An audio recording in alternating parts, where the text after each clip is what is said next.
Well enough. Hello, hello, hello. Welcome, welcome. Am I safe? That's a great question. So far, so good. Yeah, there's some pretty big storms coming through. So, pretty big storms coming through. Yeah, I've got some right now coming through. So far, so good, though. Hopefully, everything was okay in your neck of the woods, also. Hello, Kaya. Hello, welcome. So, hopefully, I've got my regular comments setting on as well. Storming in Alaska. Oh my goodness gracious. Hello, John. Hello, Kristen. Yes, lots of storms, but that's all right. We'll make it through. But if you hear some thundering, hello, Suze. Marie. Good evening. Welcome. Hello, Dusty. Hello. Oh, it's good to see everybody. Before I get started too much to everyone, I did want to ask if anyone is interested in being a moderator to please DM me, to please message me here. I've noticed that TikTok sometimes has been kicking a lot of people off of my account for some reason. I'm not sure. So I'm trying to catch everybody that's getting kicked off. But if I haven't caught you, or if you are interested in being a moderator, please feel free to message me and let me know. I do try to have contact with all of my moderators so that they know kind of what our parameters are and what to do. So, but if you're interested, please feel free to message me and we can add you on. Yeah, I've lost a few, Kristen. I'm not sure exactly what's happened, but I've also lost some followers. The only reason I know that is because they come back later and join again, and I'm like, what? Wait a minute.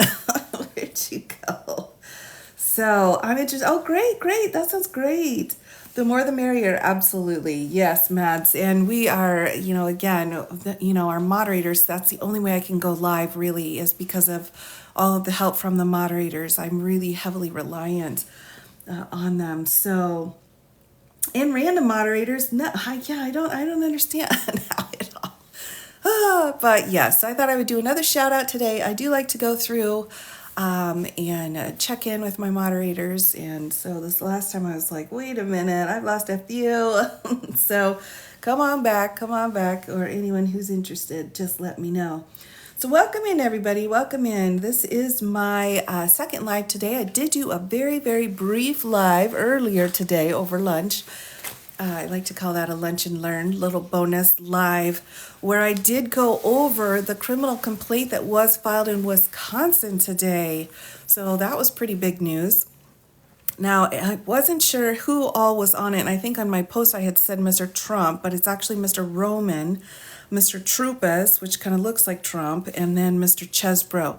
So these are the three fellas who've been charged in Wisconsin.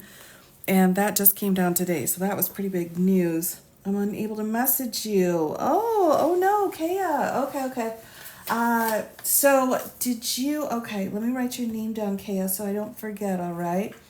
Sometimes if I don't necessarily follow everyone once they follow me because I don't want to intrude on anyone. So sometimes I get too many messages after a certain number and you can't do anymore. So I apologize, and I have to have a housekeeping moment here where I just say, what's your name? Let me add you to my list so I can follow you. So I will look you up here and make sure we have it. Hello again. You can't message me either. No, how'd that happen? Okay, I think I just have to follow you. I have to follow you. So let me just write you down here. We're going to do this old school style so that I don't miss out on anybody. But yeah, so if anyone's been trying to message me and what cheese word get charged with, fake elector scheme again. Oh, wonderful. Thank you, Empathy. I appreciate that. Yeah, so I would love to follow more people, but I typically just kind of wait and let people message me. If you'd like me to follow you, I have no problem doing that. I just don't want to intrude. So let me know. You can also message me about that as well. Okay, Nicole, I've got your name down. I'll add you to the list. Hello, Deborah. Hello. So yes, I apologize if you've been kicked out of the loop, but I am taking some. Your message did go through. Okay, great, Misty. I'm so glad. I'm so glad. Yes, I am just trying to kind of grab everybody who may have been kicked out as a moderator, but also to add any new moderators here. Oh, that's really weird. I'm not sure why either. So, but you certainly do not have to moderate, just for anyone who is interested. And if you would like me to follow you, I would be happy to do that. I just don't want to intrude. So if you want to message me and say, hey, can you follow me? I'd be happy to do that.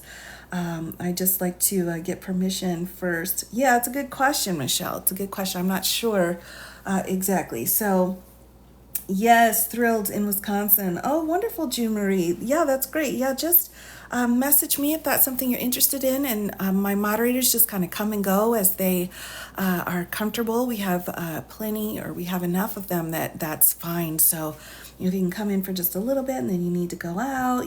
That's absolutely fine. Okay, Murray. Oh my gosh, Murray, how am I not following you? No, that can't be true. I don't believe it. All right, I'll write your name. I got your name down on my list now. All right, we do have some thunder coming in, by the way, everyone. So just beware. I can help. Oh, wonderful, Andy. If you can send me a message, that'd be great. You not Suze, what's happening? Oh my gosh. Oh, Suze, what's going on? To the hole. No. Oh my gosh. I don't know, everybody. We've had a lot of storms coming in. It's pretty swampy. It's like a pond. It's a pond here in my backyard. But there's a storm coming through, so if you hear some thunder and some storm, we'll be all right here. But that's great, Pam. So thank you, everybody, for your. I just wanted to make sure to give a shout out, and I go back and I kind of check with my moderators, and I noticed several were missing. So just giving a shout out. If you're interested in moderating, please message me, and I do have contact with all of my moderators. We do chat, so I want to make sure about that. And if you would like me to follow you, feel free to send me a message as well. So just a quick glance, this is the Wisconsin complaint that was filed with Mr. Chesbro, Roman, and Trupis. We've got count 1 here, conspiracy to commit a crime. And the charge itself is a forged, well, let's flip it back.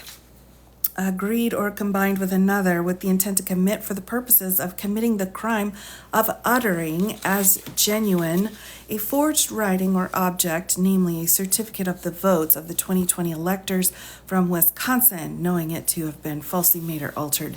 So, and this is a section of the code they've been charged under. So they have been charged with forgery, everybody. This is a Class H felony in Wisconsin. So that was kind of the big news. Oh, so much criming, so much. So, no, not at all, Michelle. No, perfectly normal. So I did go through and read this earlier today. I have also been able to get my tube of view sorted out. So I'm back to loading about every day or about every 12 hours. So that one will be up and going very soon. So just to remind everybody, I do have a Tube of You channel where I do record my lives. They're unedited. So if you're looking for some kind of a polished, edited masterpiece, that is not where you'll find it. But I do have them up and running. So hello. So tonight, everyone, I thought let's go ahead and step back and go back into Florida a little bit here. We had a few things that had been going on in the Florida documents case, and so I thought, well, let's just do an update and catch up. Yes, it's the same name. So we have the government's discovery status report that was filed on May 31st, and that's just kind of an ordinary, nothing really extraordinary about this.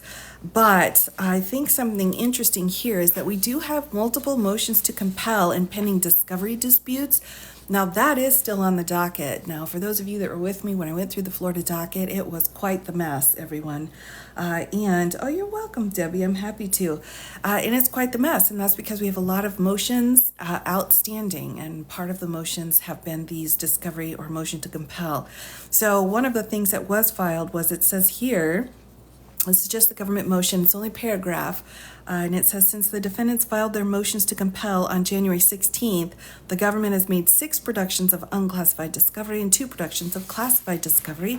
Defendants have also served 1 additional discovery letter on the government, to which one of the unclassified productions responds. Through these productions, the government has sought to respond to certain to certain of the defendants' requests by producing various materials as set forth below.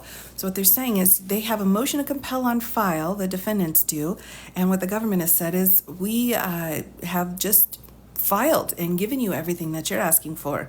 So these are the 4 bits that they've given to the other side upon their request via a motion to compel discovery. Approximately 2,088 pages produced in response to a January 19th email from defense counsel requesting certain materials related to crime fraud litigation. 2, materials the government represented that it would produce in its response to opposition to the defendant's motion to compel discovery. Here, material previously produced in classified discovery that is unclassified, as well as redacted classified transcripts, classified supplement here. Next, documents produced in response to defendant Trump's May 4th, 2024 discovery letter, and additional emails the government has characterized as after-action reports. So, May 30th, the government asked counsel for the defendant whether the above productions resolved any issues raised in the defendant's motions to compel or other outstanding discovery disputes. So the government's trying to take care of these motions on file by just giving them what they want. Based on the response received on the same date, as the government expects the defendants will further explain in their report, the government understands that its productions did not resolve the disputes pending in the motions to compel, but the defense is still reviewing the productions to determine if they have resolved certain other discovery disputes in whole or in part. And then it's signed by Jack Smith. So, I think, again, just notable here, we have these motions to compel discovery still pending, and the government's giving them a whole bunch of stuff, and they're saying, hey, well, is this okay or not? So we shall find out. The thing about Florida, everyone, is that it's really getting, yikes. The parties are fighting, and it's Judge Cannon's not making it any easier, as I'm sure we've talked about many times. But let me give you the backstory of this motion for modification, all right? So we had this motion for modification, and it was filed by the government here. Motion to modify conditions of release by the USA as to Trump. And this had to do with Mr. Trump's responses and posts that he was making on the search warrant that was served on Mar-a-Lago, all right? So the government had filed their motions for modification. So here it is right here. Now, after they had filed their motion for modifications, the defense had come back and had asked for sanctions from Judge Cannon because they said basically that the government didn't listen to them, didn't have a good faith conversation with them about it, didn't include a particular particular paragraph that they had given to the government, and they were very upset about it. They're quite put out. So with that, let me show you where that was. We have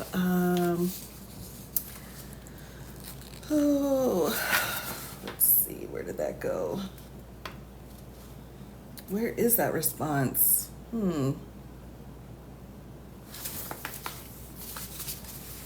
Well, that's a good question. Supplemental response to standing order by USA. Motion for leave to participate here. Light of defendant's response. Oh, I don't even see it. I don't even see it. Now, the only reason why I know it's been filed is because I read it. I read it on a live. Isn't that weird? We have their whole brief here where they were very upset about it. Oh, that's so weird, everyone. I thought it would be on the docket, but I guess it's not on the docket anymore. So, all right, so we've got 592. I think it was 593. So 593 is not listed on the docket anymore, but I did read it. I have it in my box. So this was the defense response. We'll just write it in since it's no longer on the docket. This docket is absolutely getting ridiculous here. It's getting ridiculous that a document I read just a week ago is no longer on the docket. What is happening here? Why would it not be on the docket? That's a good question. Oh, my goodness gracious. Hold on, everybody. Let me just, maybe I have misremembered somehow, but I doubt it. Let me just see what I've got here.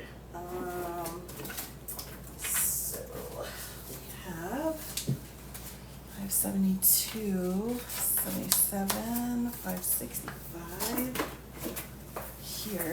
Here's my Florida docket. Set here. Let me see if I can find it.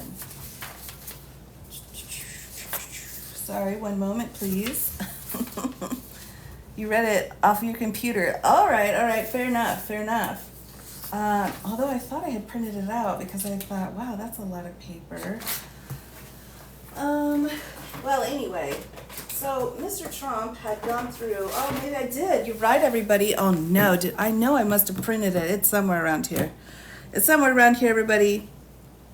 I read it off the computer. All right, so what had happened was I was actually on a live at the moment, reading through this motion. Come to think of it, everyone, this is what happened. And then I read it. I'm going to need to go back through and review that live. I'm going to make a note to myself, post.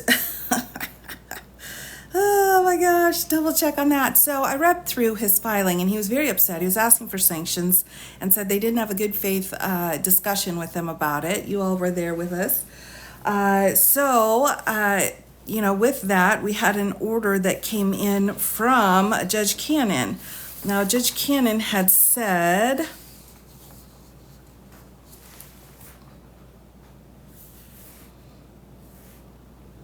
wait a minute, where's Judge Cannon's order?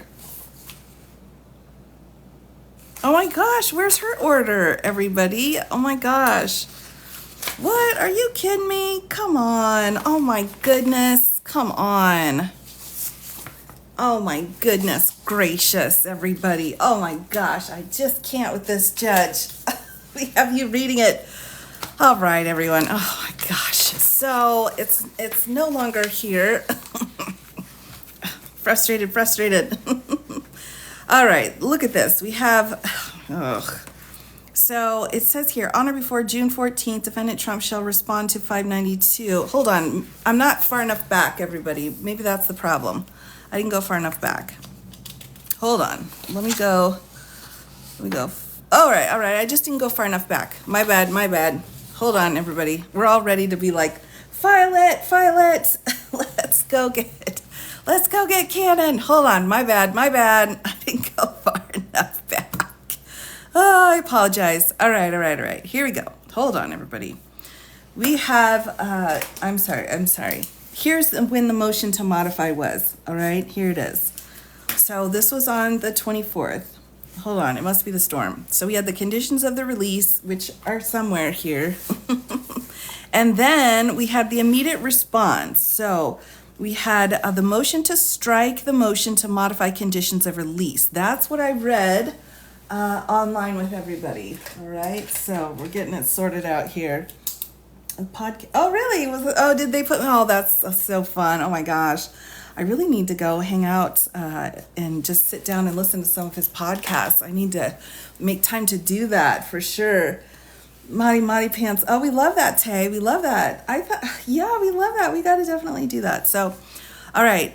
So here we go. So we had this motion and then we had the paperless order. So here we go. We're getting it sorted out. I mean, not to say you can't still go after Judge Cannon, but at least let me get myself sorted here. So here's what she wrote. Denying without prejudice for lack of meaningful conferral the special counsel's motion to modify conditions of release upon the review of motion 581. Defendant Trump's procedural opposition and the attached email correspondence between counsel. So remember we had that set of emails back and forth. The court finds special counsel's pro forma conferral to be wholly lacking in substance and professional courtesy. So that's not very nice. It should go without saying that meaningful conferral is not perfunctory. Sufficient time needs to be afforded to permit reasonable evaluation of the requested relief by opposing counsel and to allow for adequate follow-up discussion as necessary about the specific factual and legal basis underlying the motion. You explain denying with and without prejudice again. Sure. So if we deny with prejudice, it means you can't file it again. We deny without prejudice, it means you need to go fix something and then you can file it again. This is so even when a party assumes the opposing party will oppose the proposed motion, and it applies with additional force when the relief sought at issue for the first time in this proceeding and raised in procedurally distinct manner than in cited cases implicates substantive and or constitutional questions. No rudeness, no, right, thank you very much. Because the filing of the special counsel's motion did not adhere to these basic requirements, it is due to be denied without prejudice. Any future non-emergency motion brought in this case, whether on the topic of release conditions or anything else, shall not be filed absent meaningful, timely, or professional conferral. And then she puts this, again, this is Judge Cannon. Judge Cannon is setting this out in her paperless order. Moreover, all certificates of conference going forward shall, 1, appear in the separate section at the end of the motion. So let's note that we have new conditions now on how to file. It shall appear in a separate section at the end of the motion, not embedded in editorialized footnotes. 2, specify in objective terms the exact timing, method, and substance of the conferral conducted. So that's our second point. And 3, include, if requested by opposing counsel, no more than 200 words verbatim from the opposing side on the subject of conferral, again, in objective terms. Failure to comply with these requirements may result in sanctions. And so, in light of this order, the court determines to deny without prejudice defendant Trump's motion to strike for sanctions, signed by Judge Cannon. All right, so there we go. Oh, I know. All right, so what had happened here, what kind of got me mixed up, was because we just had the motion I'm going through again tonight. So Jack has filed a new motion to modify, all right? And then we have a couple of other paperless orders that came in here, and then we are missing, so we've got filing number 594 here, and then we are missing 95, 96, 97. So that's what threw me off, because we're already missing 3 more filings here. And then we come back over here to our amicus findings. So the point is, he refiled, everybody. Oh my gosh. Yeah, I'm getting on the nerves. I know. So technically she's helping. I'm not sure about that. I'm not sure who she's helping, but let me show you now, everyone. So here is, we need to make note. So this is the newest filing. So he went through, listened to what she said, and has filed a new motion for modification of conditions of release, everyone. All right. So this is Jack's new motion. This was the original motion that he filed here, 524, and then this is the one he just filed. So this one was dismissed because of her points that she just said, without prejudice. And then this one was filed. So I did read through verbatim. That's my favorite word today. Verbatim, I read through this order, or this motion that he previously filed. So, sticky note. Well, I'm going to be moving back and forth, Deborah. So hold on. But thank you for reminding me of that. I have one right here. It's ready to go. So here's the deal. I want to show you the difference between the two documents. This is the one that was dismissed, and this is the one he just filed. And I want to show you what changes were made, okay? So I think this will be very interesting. So the first change here, maybe I could put it down at the bottom. Well, all right, maybe I can, I don't know, can we see it down here? If I put the sticky note down here, maybe we can see it. Maybe we can see it down here. We will see. Maybe. Okay. Thank you. Let me just write here. So, Florida case. And this is the motion for the gag order. So, motion for modification. We'll call this the gag order, okay? The gag request. There we go. Oh, thank you so much. Thank you. All right, there we go. We got it. Now I'm going to stick it so that we don't lose it. All right, there we go. Can we see that? Okay, there we go. We got a little bit of it. All right, perfect. All right, so here's the first page, everyone. The first page here, right? The government moves to modify defendant. So the same thing, government moves to modify the defendant. So this whole paragraph is exactly the same. This is the footnote she was referring to. So Judge Cannon said, you cannot just include the information from opposing counsel in an editorialized footnote, right? I mean, that was pretty harsh, I thought. So she said, right, we just came in and said here,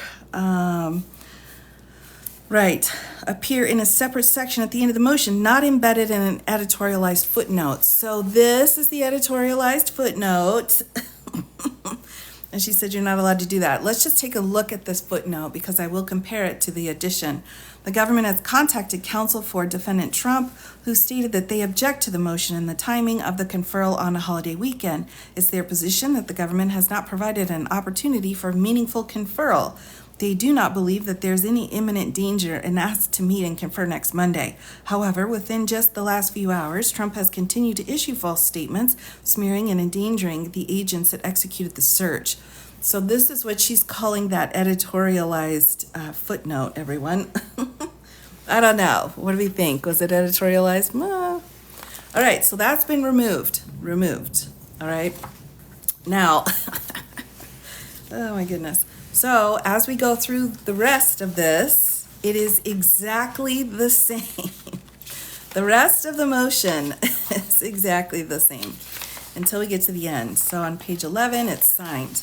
So let's look at the order that the motion they just filed, all right? So the next 11 pages are exactly the same as their original one that she dismissed. And so even up to the conclusion, exactly the same language. So now we have this new additional piece, which I cannot stop laughing over. I can't stop. So this is what was added. Why would you require that? I don't know. I don't know what's happening. You know, judges can make requirements on what they want on their paperwork, but they usually make it like a proper order out of it. You know what I mean? So it's kind of weird. Does she know what she's doing? No. Oh my God. Has she never seen a citation before? I wonder. All right. So here's the addition. So this is what the government added. They added this certificate of conference, which is cracking me up. And this is because Judge Cannon said we need to have these additional pieces in here. Oops, I didn't write 3. She said, look, I want these additional things now in your motions. So they added it in. So here's the addition. I hereby certify. It's cracking me up. It cracks me up, everybody. It cracks me up. I hereby certify that on May 29th of 2024, counsel for the government and defendant Trump conferred telephonically about the relief the government seeks in this motion and communicated further via email on May 30th and 31st, right? Because you have to have proper amount of conferral. Government counsel have conferred in good faith effort to resolve the issues raised in the motions, but were unable to do so. Counsel for defendant Trump agreed that no further conferral was necessary. See, the other side said, no, we don't need to talk anymore. And requested that the following statement be included here. So then now we have a direct quote from opposing counsel. This is ridiculous. It's ridiculous. All right. I'm not saying that in a negative way. I'm just saying it in a way that makes it so I can't quite keep from laughing.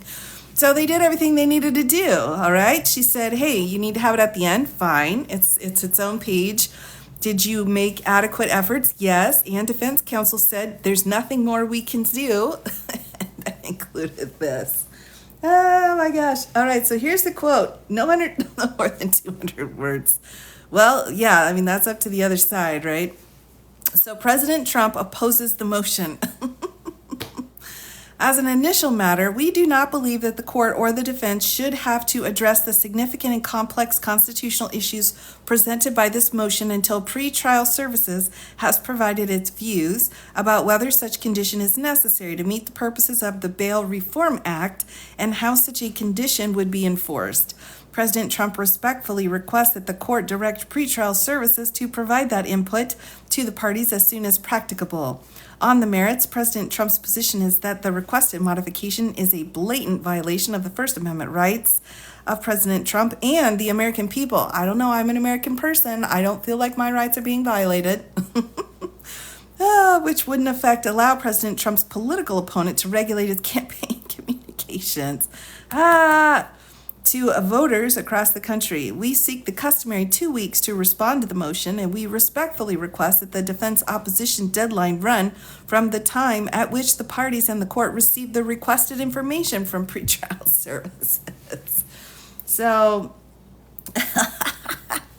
all right, so they're asking pretrial services, so they want the Bail Reform Act to get pulled in here regarding, because it's conditions of release. This isn't what they did for the DC case. They're asking for conditions of release in Florida. So because of that, they're saying, well, we went through something similar in a couple of other cases, so let's try a couple of new things. So we have a direct quote. Now, let's just see then what Judge Cannon responded with, all right? So this was filed, again, this was 592, so let's look that up now that I know that we don't have too many entries missing, although we are missing 593, so we don't know what that one is. So 592 is what they just filed. 593 is missing. 594 on June 2nd, so a couple days later. She didn't file it quickly, exactly right. So here we go. Paperless order on or before June 14th, Defendant Trump shall respond to 592, the special counsel's motion for modification of conditions of release. Any reliant support of the motion shall be due on or before June 21st. So there you have it. Now, before I enter this in pen on my calendar, let's see if she modified it.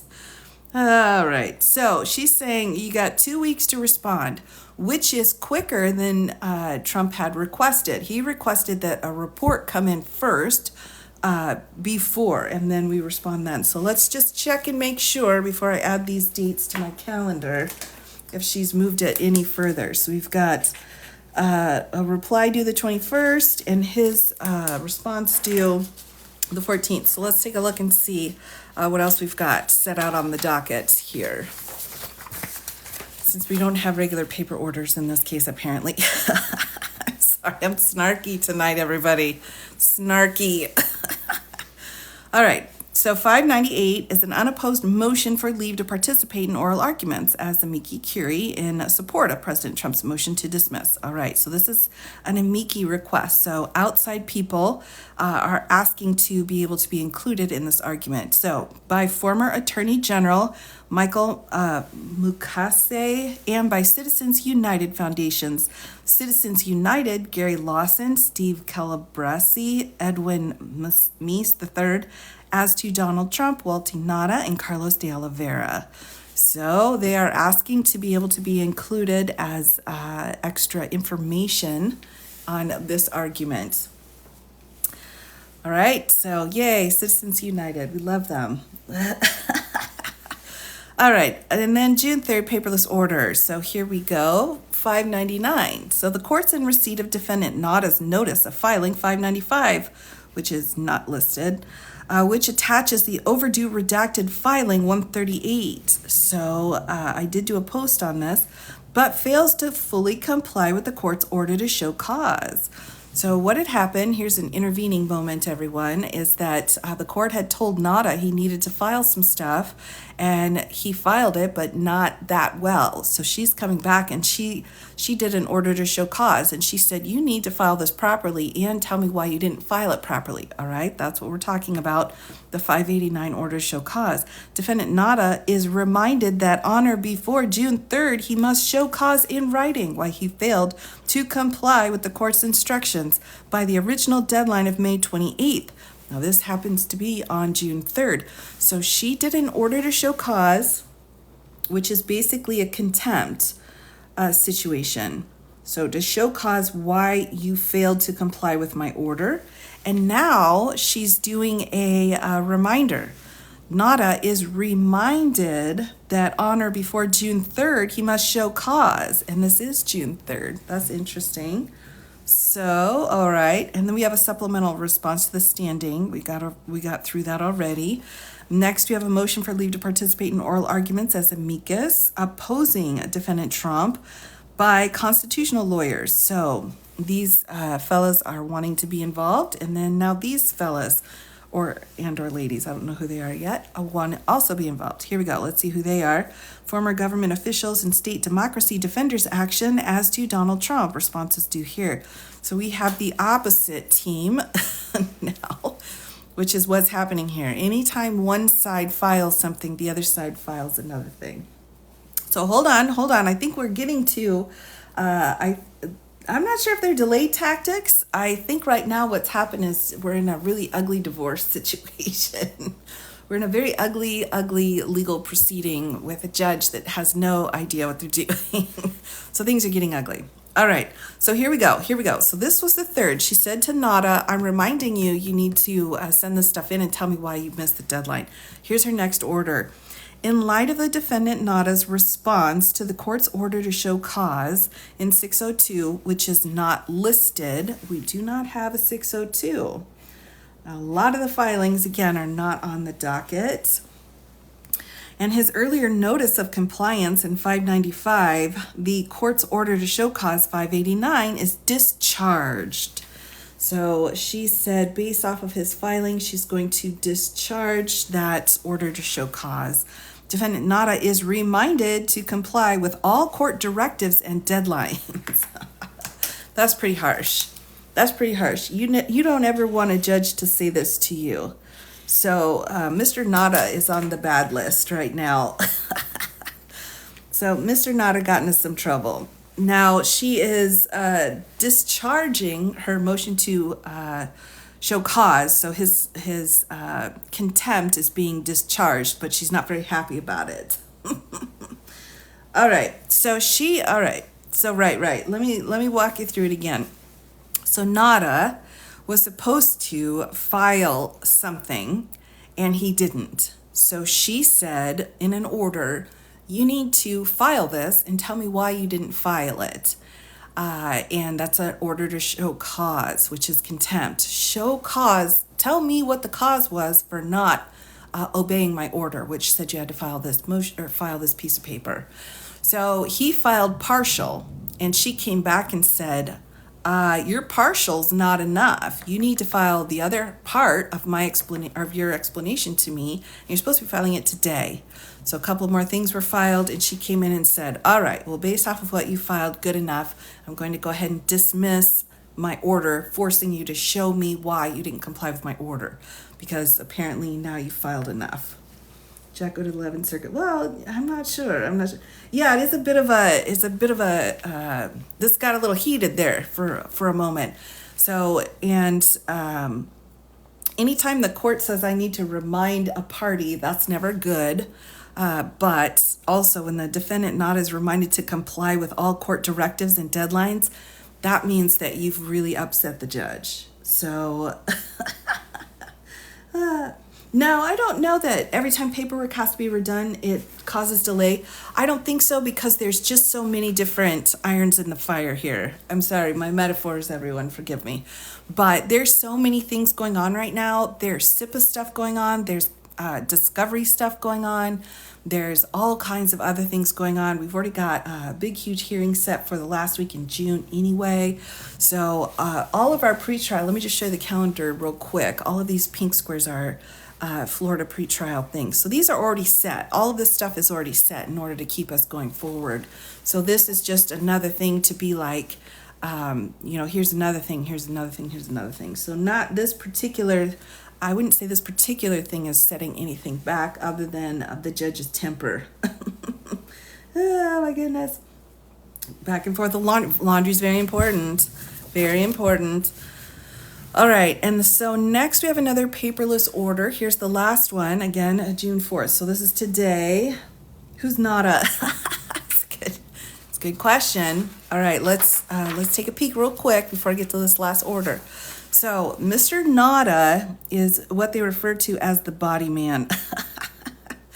And Mr. Carlos de Oliveira, he is the, delete footage fella. Delete footage. he's the guy that said, can't we just erase it? And then Mr. Nada's the one that's like, here's your coat, sir. Moving all the boxes around. All right? So there you go. Those are the three fellas.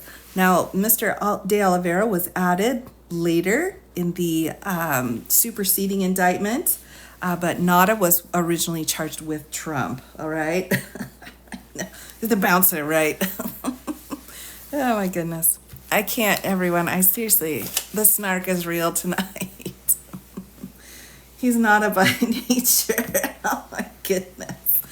Oh my gosh. All right. So here's our last, thank goodness, here's our last filing, the paperless order by Judge Cannon. As of right now, I'm looking at my watch that I'm not wearing. Here we go. Paperless order granting motions for leave to participate in oral arguments as amici, 590, 598, and 601.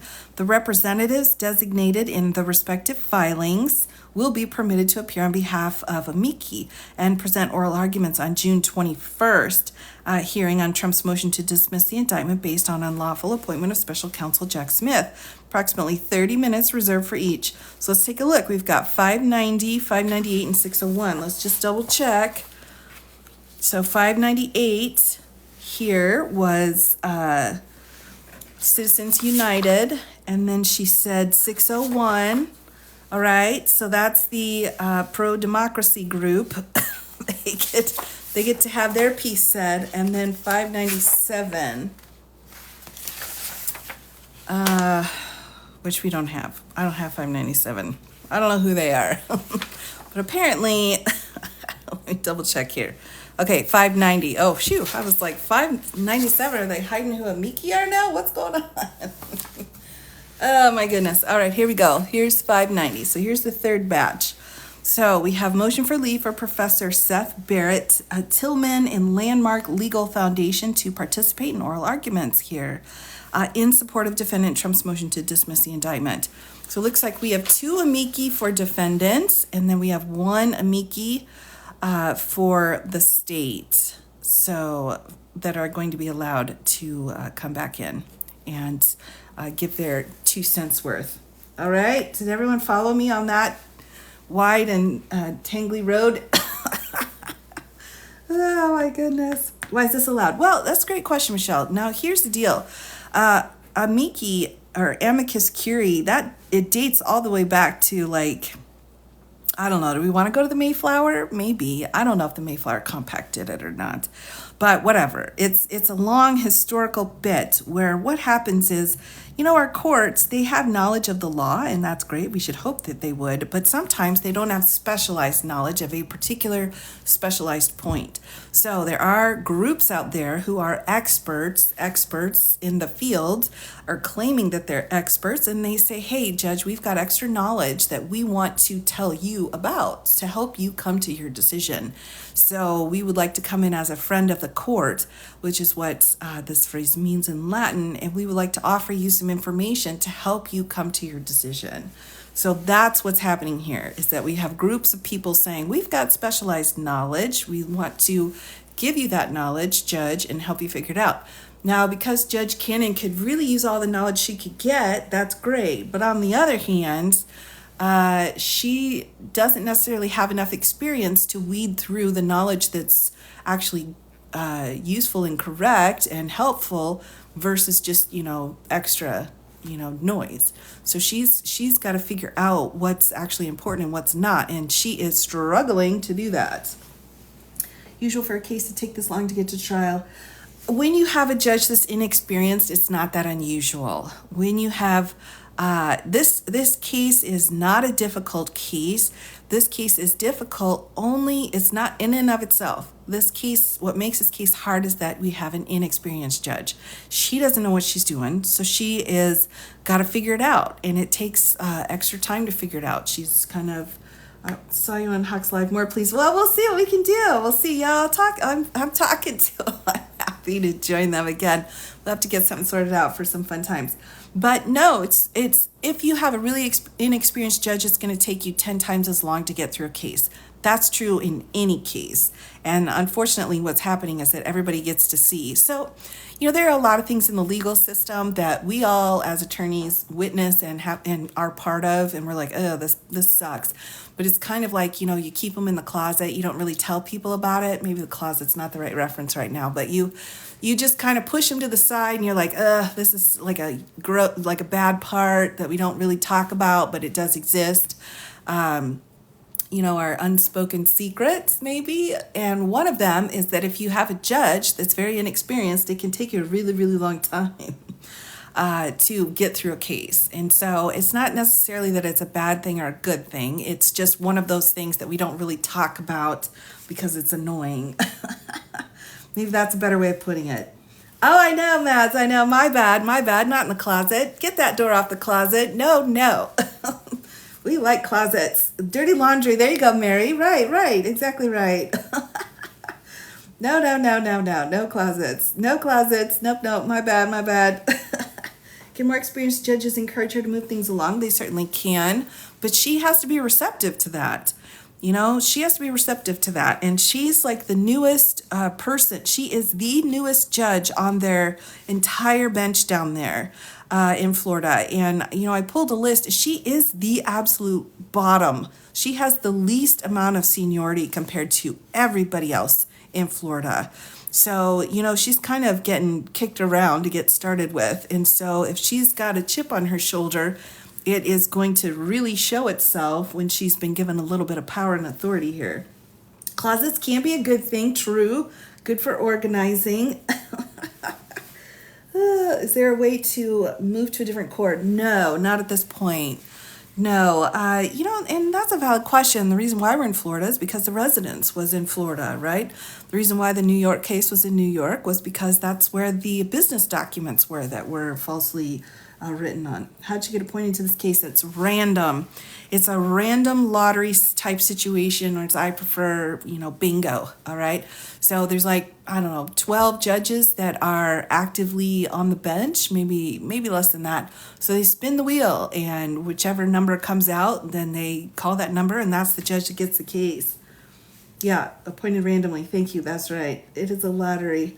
But there weren't a lot of available judges to choose from, and there still aren't. So it's not like there weren't many for this case. It was just in general, and that's, I think, kind of true across the country. We have a judge shortage, but, that's an issue for another day. Yeah, so it's a bit of an issue. I think that Jack is going to file in New Jersey because of Bedminster. Could be. Who spins the wheel? Great question. And I think it's whomever runs the calendar. So there's, who knows who that person is. Just the calendar clerk of court, but I'm not sure which clerk it would be, like the chief clerk in charge of the bingo spinny thing. I don't know. Unluck of the draw. I know. Clerk or coordinator. Yes, exactly right. Thank you, Tex, Lexi. Appreciate that. The docket clerk. All right. Sure. Probably a human algorithm. Is it a physical wheel? Could be, Mary. Could be. It's interesting.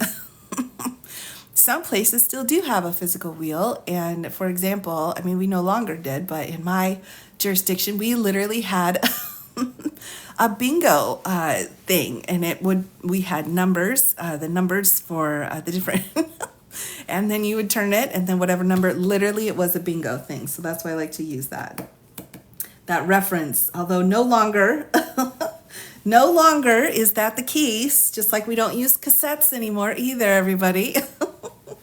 But, although some places actually still may do it, come to think of it. Some of our more rural communities, who knows, come to think of it. The clerks voted in by the people. Well, I don't know. I think we just have a, whomever fills that job, part of their job is to do that. What assurance is there that it was random? Well, great question, valid question. And this is one of those moments where you just think, at some point, we have to believe people are just doing their jobs. At some point. I don't know if it's this point, But at some point, we need to trust the process at the minimum of saying, we believe that everybody's name was in a hat and somebody drew it out, as opposed to having it be strategically all canons' names, you know?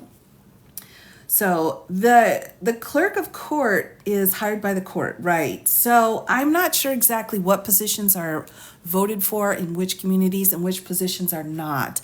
So that's something that will vary depending on your jurisdiction. It's not all the same across the board. Okay, the clerk of court in Florida is elected. Okay, yes, and it will depend. Some clerks are appointed by the court. Some clerks are voted in. It is an elected position.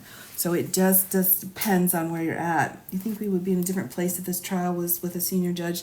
Hard to tell, Annette. Hard to tell. I think every judge is making sure that these cases are super, super carefully done. You know, in DC, we had Judge Chutkin, and she was like clipping along at a good pace, but she was also trying to be extremely careful, which is why we had our interlocutory appeals bumping all the way up to the Supreme Court. So, you know, she's like, yeah, let's get it going, but we also need to follow all the rules very, very carefully. So I'm not sure. I'm not sure. Federal courts are all hired clerk. Really, really interesting. All right. And that wasn't a federal case. Right. No, the DC case was federal.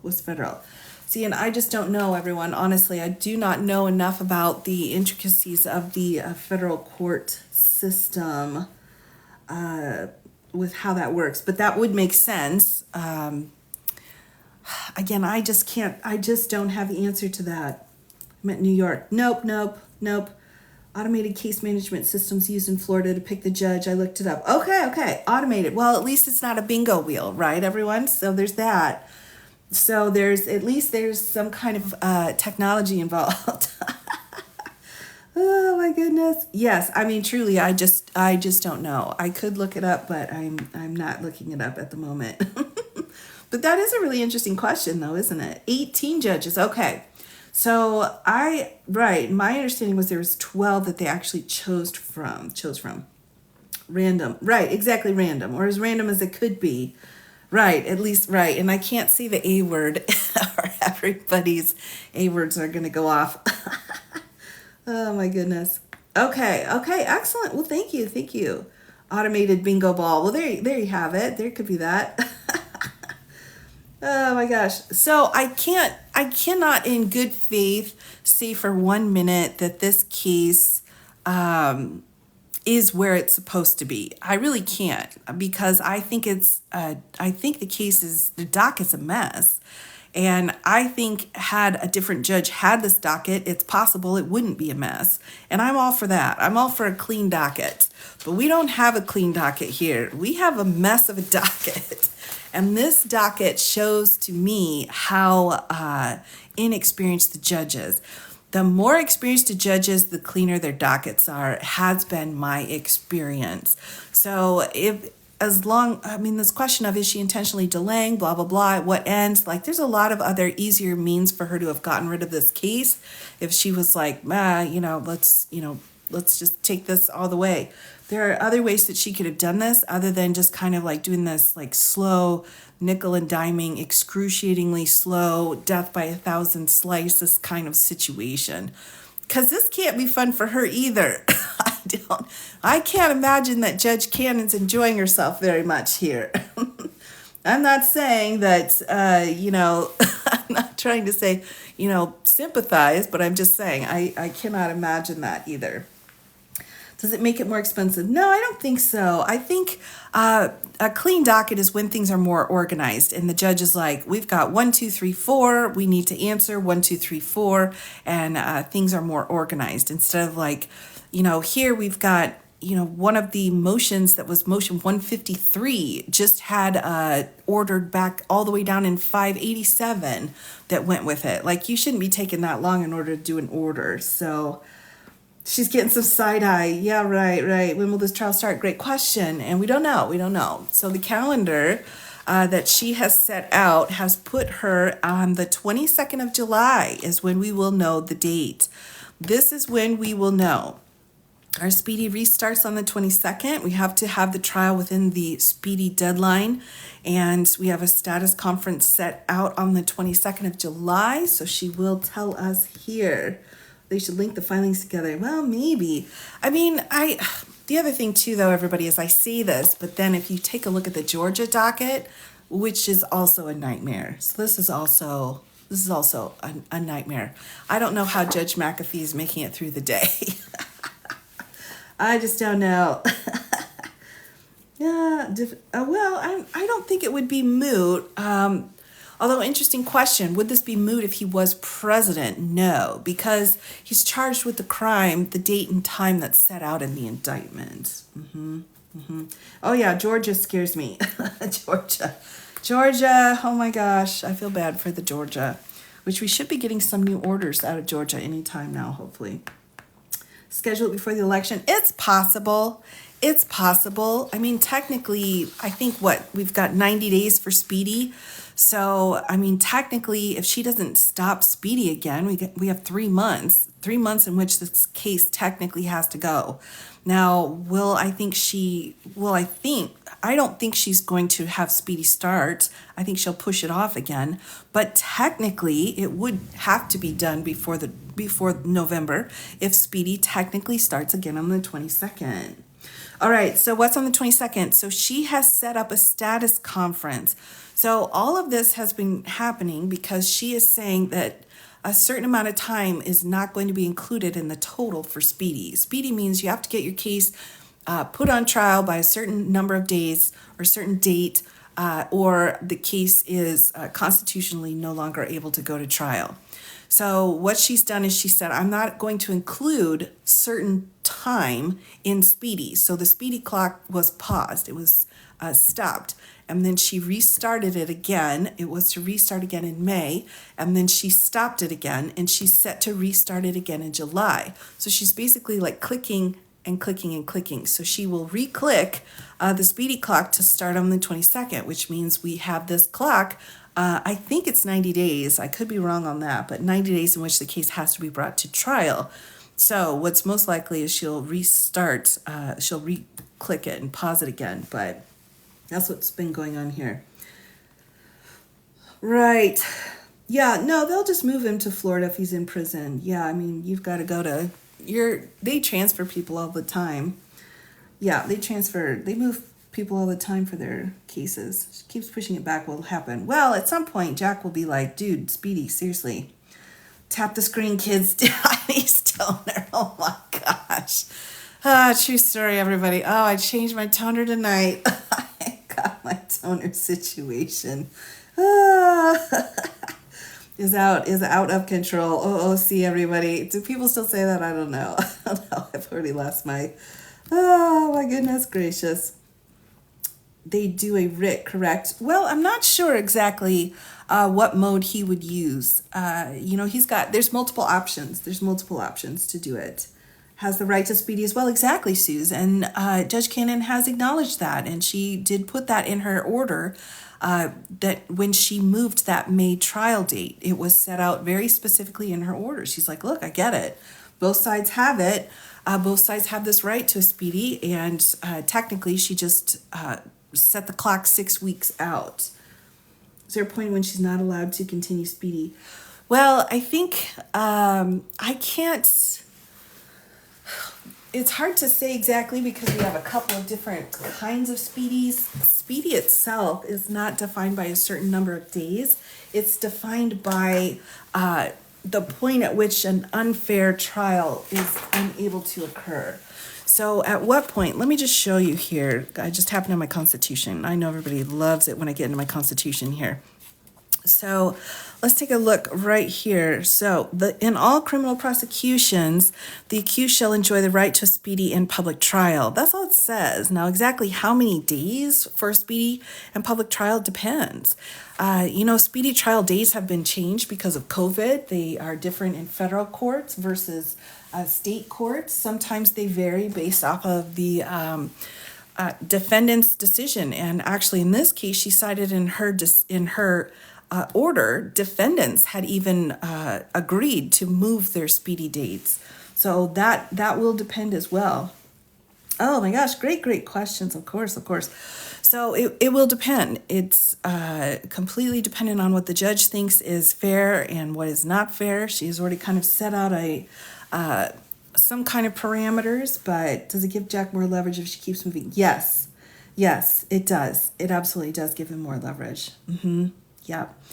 Which do you think will go first, DC or Florida? It's a good question. So Judge Chutkan said, what'd she say? Did she say she wants 3 months? No matter when the decision comes down, we're going to hit the ground running. We got 3 months that she's going to add on to it. So I would say, okay, so by the end of, we'll just say by July 1st, so July to August, September, October. So, I'm saying that the earliest it could possibly go, and based off of what Judge Chutkan is saying, would be that first week in November, and I don't think she's going to rush it. So I don't think at this point, because we're waiting so long, I think if the decision had come out maybe a couple weeks ago, it'd be different, but I don't think we'll see the DC case before the election. We might see it at the end of November. We don't know. That's the other thing too, everybody, is you're like, oh my goodness gracious, oh, he's going to be president, he'll pardon himself. True, but not until January 25th. So we still have a little bit of wiggle room there. That's how I look at it. I think the DC case could absolutely go. We could have DC for Christmas, everybody. That could happen. It's possible. Who knows? We'll see. It's not till what, January 25th? We'll see how it goes. Well, right. Again, yeah, right. And, everybody go vote. Don't forget to vote, everybody. Oh, my goodness. Yes, my 2 of you. I have been updating that pretty regularly. Any of those trials for Christmas? Oh, absolutely. So, right. So we've got Georgia. Georgia's, no matter what, Georgia will be next year. No matter what, even, no matter what, it's a state case. It's going to be going next year. And Miss Willis, DA Willis already said that. So when it comes to the DC case, honestly, I'm thinking we could see it as early as late November, December. I think mid-December would probably be more appropriate, but we'll see once we actually get the decision and see how she's setting our pretrial schedule. On that, we'll have a better idea. But then we've got DC. Now, Florida, again, is really up in the air. So technically, yeah, Florida could go before the election at this point. If for some reason, I've got a puzzle piece, everybody. Sorry, hold on 1 minute. There we go. Yes, I'm still on a live, everybody. Oh, good verification. So here's her pretrial schedule, everyone. We are at a pretrial schedule. That means before trial for Florida. So she's got this huge hearing here that she has set up. She's got these motions to dismiss and compels that are set up. And then she's got speedy starting again in late July. So technically, yeah, I think if she, gets her stuff together somehow, and there's like I don't know, some kind of change to who she is, I think it's possible it could go. But I think at this point, because she continues to kind of ping pong everything back and forth, and because of these amicus briefs and everything, I'm just not sure we're going to see it. I had hope that we could have seen Florida before November, and technically it's still possible, but highly unlikely. Highly unlikely. Now, will the Blessing Game civil case be in full gear? Yeah, we still have a trial going in that case. You have to remember that case is still full on, and that is the January 6th lawsuit. So the civil suit against Mr. Trump for January 6th, and that keeps on going. That has no Supreme Court pause involved, and it continues to keep moving. Well, yeah, she'd have to change. There'd have to be some changes.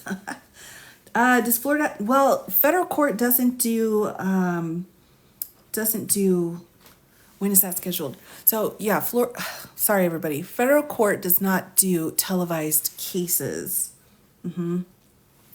Blessing game is still up in the air at this point. We're still waiting for a couple of filings to come down before the court starts setting firm schedule.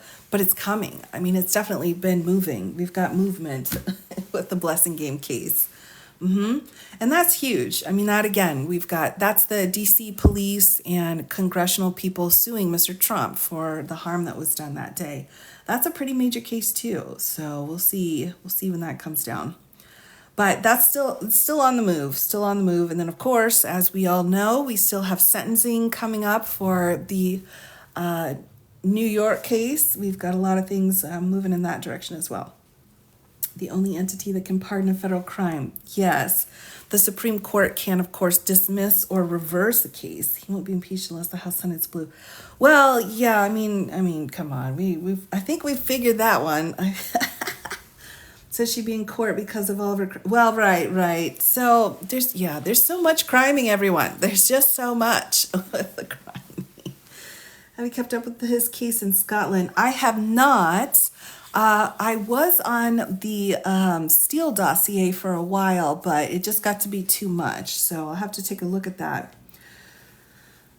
Right. So I'll have to take a look at that, but we'll have to see how that goes. Now, here's the deal, everybody. I hate to say it, but I've just got to take a little bit of time off, everyone.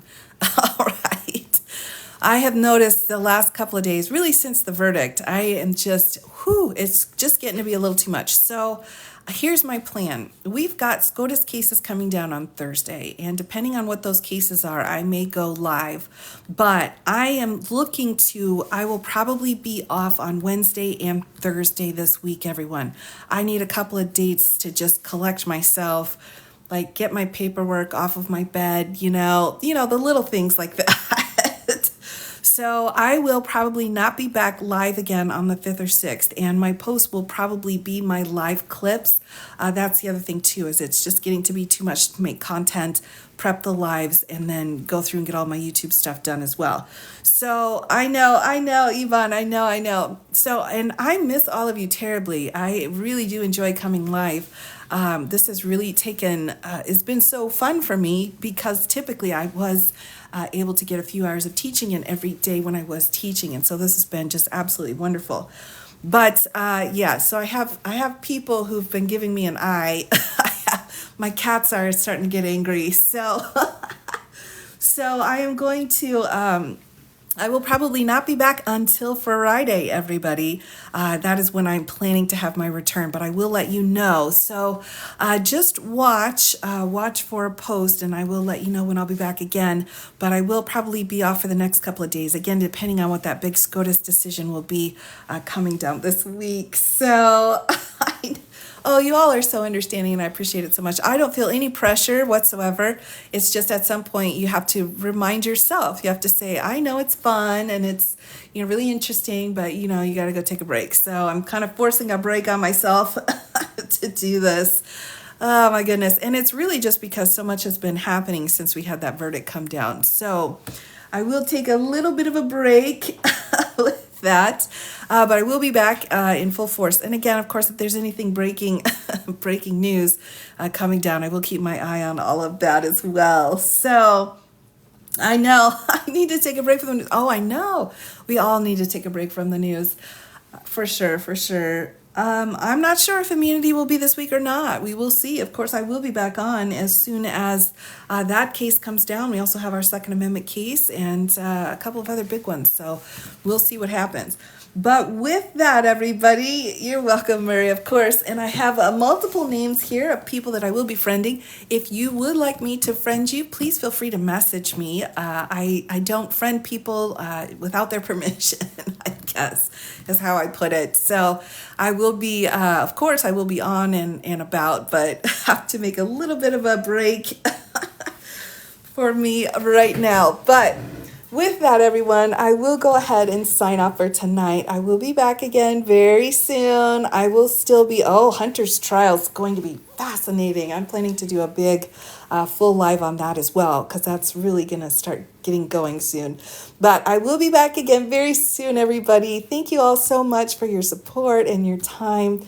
I appreciate it, and it's always wonderful to see you all. So we'll be back very soon, but look for me in a couple of days, everyone. Take care. Have a great night. Oh my gosh, thank you so much for all of the gifts. I appreciate it.